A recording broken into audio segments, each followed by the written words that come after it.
Yo, what's happening, people? So once upon a time in once upon a time in Monaco, I didn't get much sleep for exactly this reason. Yeah, so basically the next morning then I got up around 4 o'clock. Actually, I didn't really get up because I was awake all night anyway. So basically, left the hotel around 5 o'clock the next morning because I wanted to catch a time lapse of the sunrise. So this early in Monaco, nothing is awake except 2 men and a couple of pigeons.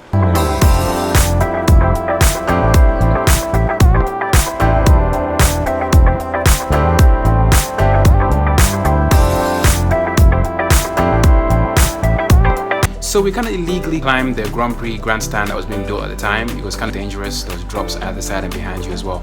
So basically, if you tripped on your shoelace and you fell, you die. Yeah, anyway, so then we got a time lapse.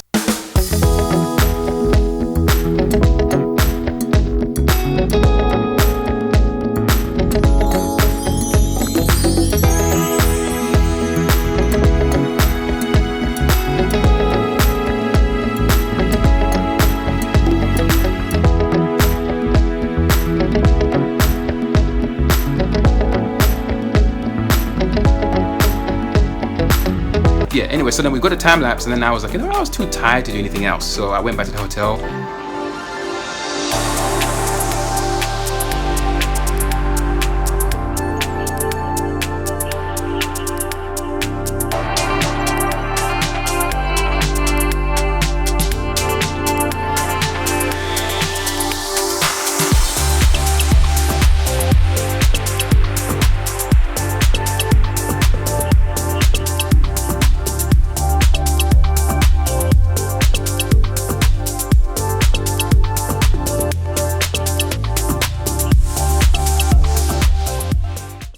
Slept like a baby and had all kinds of cool dreams which I can't share because it's my personal dreams.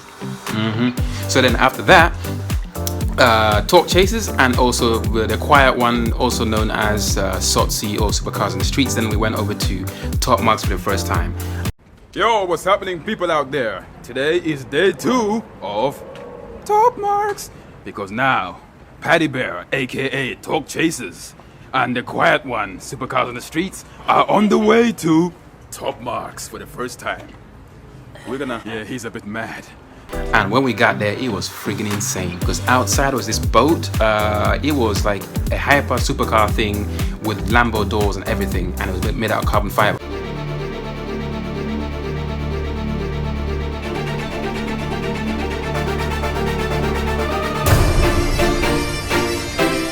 So I think the company was called Cormoran or something like that. So the story is that the owner of the company had a really bad experience on the boat once, and he thought, you know what, man, and then basically build my own kind of like hyper super boat kind of thing, and he went ahead and actually did it. So this whole thing was made out of carbon and sprinklings of wood, and it was insane. I think it was a single seater, maybe 2-seater, I don't know.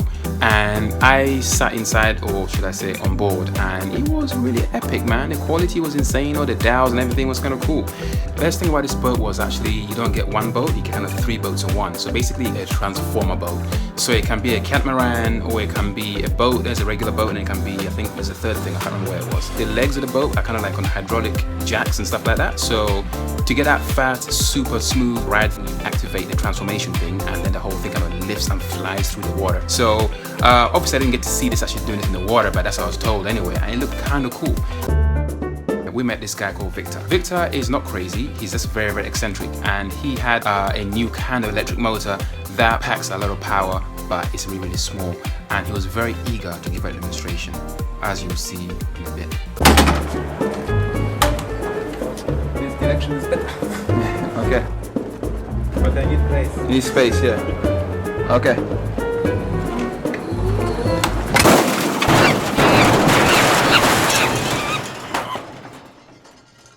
He's gonna do it again. He's coming back.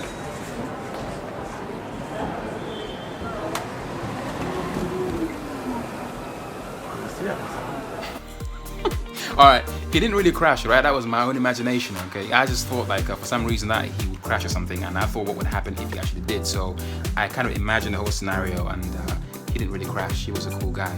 I just thought it would be funny. That's why I did it. So yeah, he's a cool dude.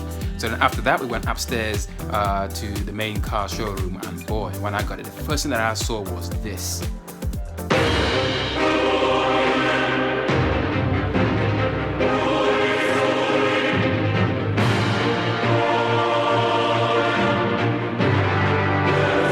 I think we play that one more time.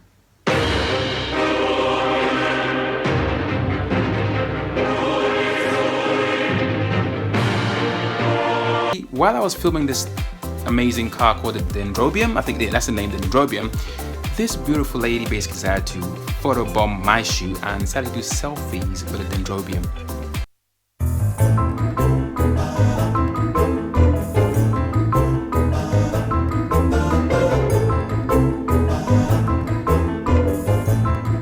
And half an hour later, she was still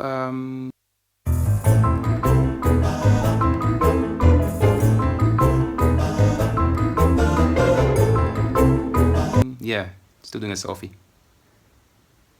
Alright, so a little bit about the Dendrobium. So basically, the Dendrobium is actually an electric car. It's the first ever hypercar coming out of Singapore.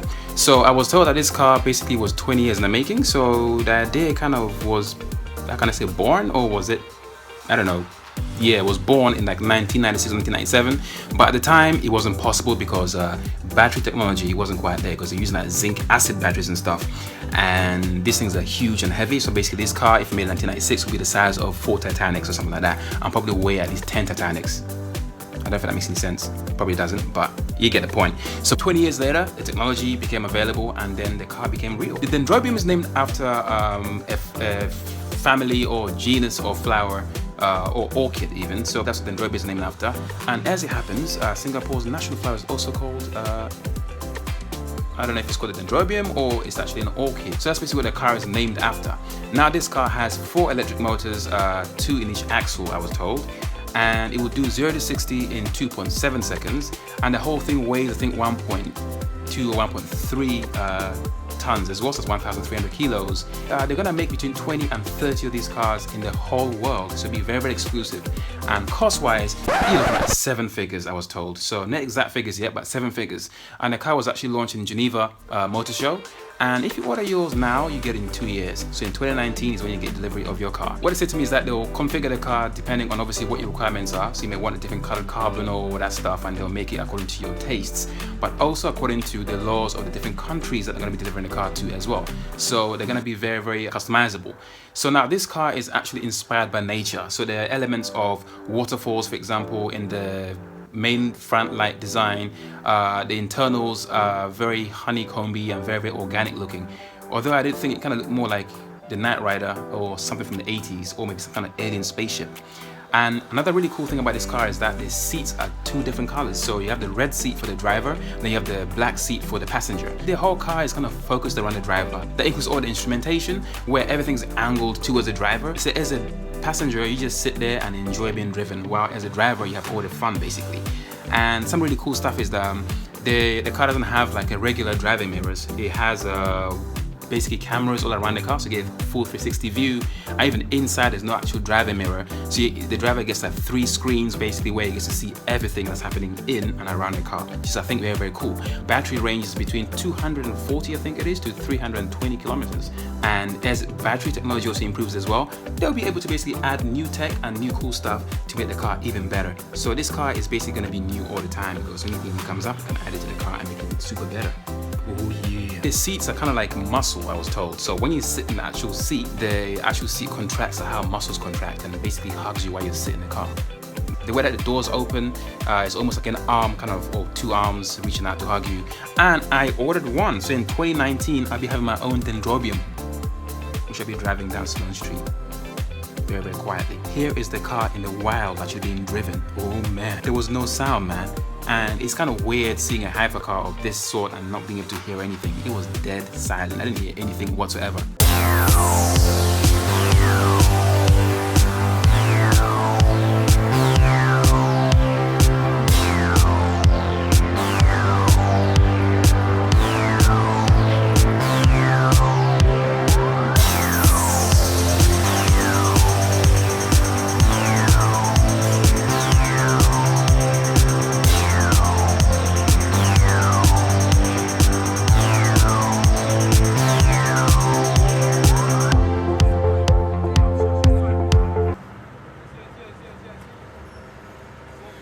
So let me know what you guys think about this car.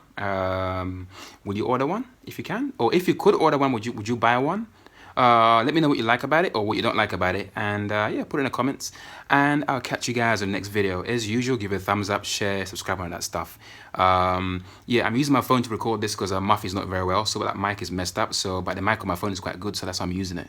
Hope you guys like it, so I'll catch you guys in the next video, or I'll see you tomorrow at the Centenario unveiling at Echa Owen Lamborghini. Take it easy, people.